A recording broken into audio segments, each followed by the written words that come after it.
ভাইরা আমার বন্ধুরা, আল্লাহ পাক রব্বুল আলামিন সূরাতুন নূরে 55 নম্বর আয়াতে আল্লাহ পাক ঘোষণা করেন, রাজনীতির আলোচনা আমরা করি না, তবে রাজনীতি করা কোরআন হাদিসের ভিতরে আছে।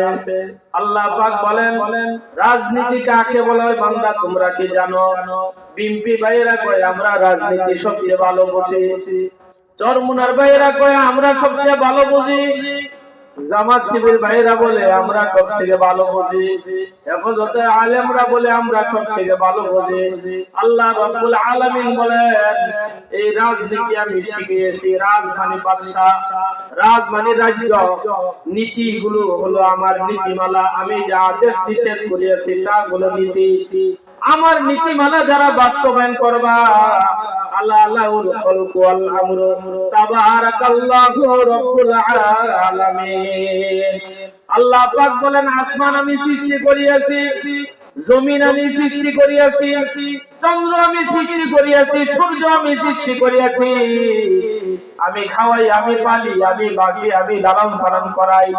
24 ঘন্টা নাকের গলা দিয়ে তোমার আমার শ্বাসটাকে আল্লাহ পাক নেওয়ায়। আল্লাহ পাক বলেন, আমি সৃষ্টি করিয়াছি, এই জমিনের ভিতরে আমার নীতিমালা বাস্তবায়ন হবে, এতে কোনো সন্দেহ নাই। অবশ্য আমার নীতিমালা বাস্তবায়ন যদি করতে পারো, তাহলে দুনিয়াটাই কেমন জানি আল্লাহর একটা জান্নাতের টুকরায় পরিণত হয়ে যাবে। সুবহানাল্লাহ।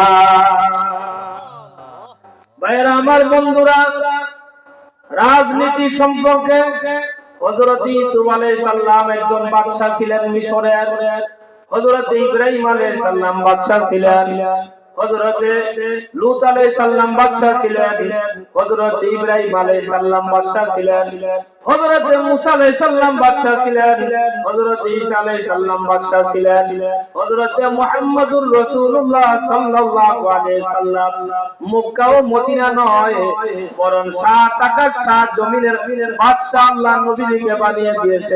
সুবহানাল্লাহ। এমন বাদশা নবী হয়ে গিয়েছে, আল্লাহ পাকের নবী গ্যারান্টি দিয়ে বলিয়েছেন, দুনিয়ার উম্মতরা দুইটি কাজ যদি দুনিয়াতে করতে পারো, ন্যায়পরায়ণ বাদশা আমি আল্লাহ দান করে দিব। ওয়াদাল্লাহুল্লাযীনা আমানু ওয়া আমিলুস সালিহাতি মিনকুম লা ইস্তাখলিফান্নাকুম ফিল আরদি কামা ইস্তাখলাফাল্লাযীনা মিন ক্বাবলিহিম। আল্লাহ রাব্বুল আলামিন বলেন, তোমাদের চোখে তোমরা ন্যায়পরায়ণ বাদশা দেখো নাই বান্দা, আমি মহান রব্বুল আলামিন ন্যায়পরায়ণ বাদশা দুনিয়াতে দান করে দিব। দুইটি কাজ করো, এক নম্বরে আল্লাহকে বিশ্বাস